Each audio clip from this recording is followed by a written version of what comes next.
Shalom, jumpa lagi bersama saya Pastor Bambang Irawan.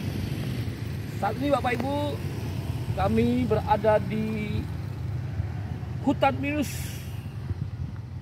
Gunung Pancar, Sentul, Bogor. Saat ini Bapak Ibu, saya mau menyampaikan sebuah kebenaran firman Tuhan yang terambil di dalam Injil Matius pasal yang ke-6 ayat yang ke-33.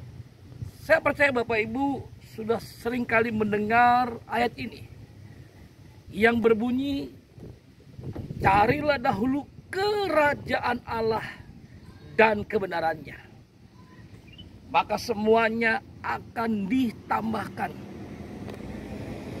kepada saya dan semua saudara. Jangan sampai Bapak Ibu kita tahu kebenaran ayat ini, tetapi kita tidak mengalaminya.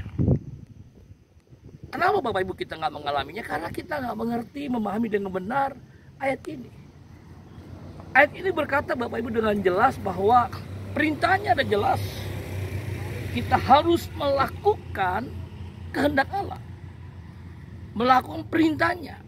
Perintahnya adalah bahwa Tuhan berkata, carilah dahulu kerajaan Allah dan kebenarannya. Artinya Bapak Ibu, bagaimana kita melakukan bagian kita untuk kita hidup melakukan kebenaran. Nah, kalau kita melakukan kebenaran, kita hidup dalam kebenaran, maka Bapak Ibu semuanya itu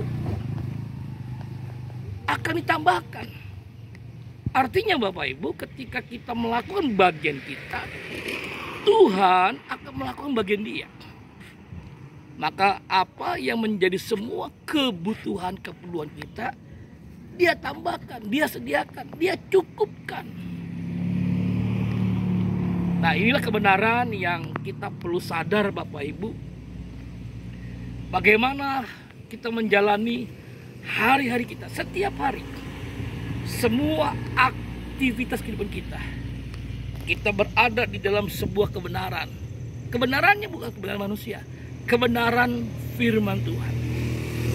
Berarti Bapak Ibu, apa yang kita buat, apa yang kita lakukan, standarnya, ukurannya, tolak ukurnya, barometernya adalah kebenaran, adalah firman Tuhan. Kalau kita praktekkan ini, kalau kita lakukan ini Bapak Ibu dengan baik, kita nggak perlu khawatir, kita nggak perlu takut, kita nggak perlu cemas. Apa kata orang tentang tahun 2023? Orang banyak berkata tahun 2023 adalah tahun yang berat. Tapi dengan baik. Berat kalau ditambahkan di tengahnya dengan K, itu Kristus, maka berat itu berubah menjadi berkat. Amin. Jadi berkat itu akan dilimpahkan, dicurahkan saya dan saudara ketika kita hidup dalam kebenaran. Ketika kita mempraktikkan kebenaran itu setiap hari dalam hidup kita. Sebuah pertanyaan yang kita perlu jawab dengan jujur. Bagaimana hidup kita hari-hari ini? Apakah kita berada di dalam kebenaran? Kebenaran yang akan memerdekakan kita, membebaskan kita dari dosa, membebaskan kita dari kecemasan, dari ketakutan, dari tekanan, dari badai, dari depresi hidup kita. Nah, banyak kali orang Kristen hanya tahu kebenaran, tapi dia tidak hidup dalam kebenaran. Banyak kali orang Kristen tahu kebenaran, tapi dia tidak mengalami kebenaran itu yang memberikan kemenangan buat dia setiap hari. Biarlah Bapak Ibu, pada saat ini ketika Anda mendengarkan kebenaran yang disampaikan, ya kebenaran mengubah setiap kita, dan benar-benar hidup kita diberkati. Dan kita mengalami janji Tuhan sepanjang tahun 2023. Bagaimana berkat Tuhan dilimpahkan. Bersama saya, Pastor Bambang Irawan. Shalom, Tuhan berkati.